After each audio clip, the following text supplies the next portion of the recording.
and welcome to this programming procedure video for the topography mapping activity by MyBot. The first thing you need to do is go to your MyBot interface. For more information on how to do that, refer to your MyBot basics document. Once there, launch Blockly. Once you have a new scene open, click on the Save File icon to name your file. In this case, name it your name, underscore, topo map, and then underscore v01 for version 1. That way if you make changes, you can always update the version number. When you have it named, click OK. With this particular activity, there are many different ways to create a code that can retrieve the data we want and read a topographic map. This programming procedure demonstrates one possible way of doing so.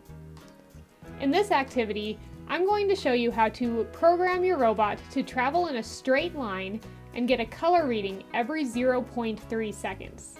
With a code this simple, you will have to run it multiple times to cover the whole area of your map. Alright, let's get started.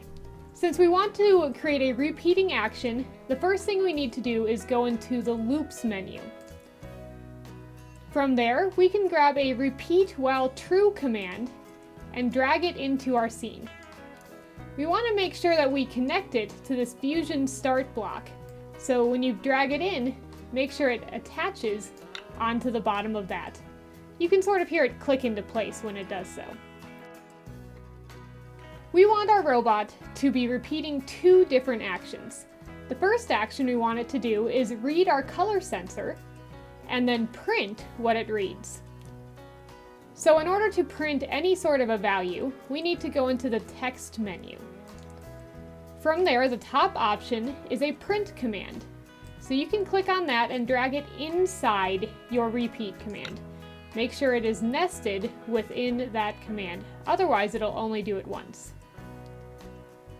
Now we need it to print what it reads from a sensor. So let's go into the sensor menus to see what we have available. From here, there are a lot of different sensors. In this case, we're going to be using the color sensor. So click on that to see the options available. In my case, I'm going to use the Get Color Number command, which will generate a number between 0 and 16, where each number represents a specific color. Grab the command you want and drag it onto the end of your print command. This will replace the preset value it already had. The second action we want it to repeat is to drive. And to control the wheels, we need to go into the Motors commands.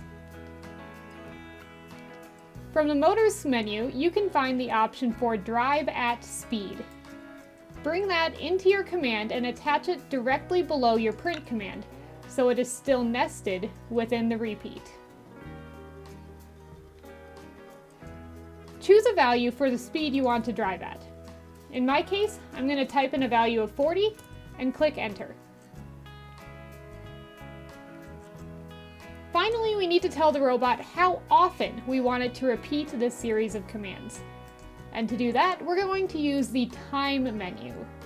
So, in the Time commands, look for the command that says wait 1 second. Drag that into the very bottom here, right below where it tells you to drive at speed. Again, all three of these commands are within our repeat function. And instead of waiting every 1 second, we need to change that to 0.3 seconds. So simply type that into the field in the wait command. Once you've done that, you're ready to test it out. You might need to make some adjustments, but you've got a starting code ready to go. When you click play, your values will be read in the debug console. Once done, you can copy the values from there into the MyBot color sensor numbers document.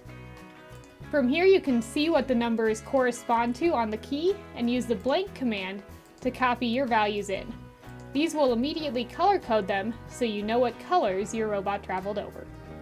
Repeat this process until you've completed a full map.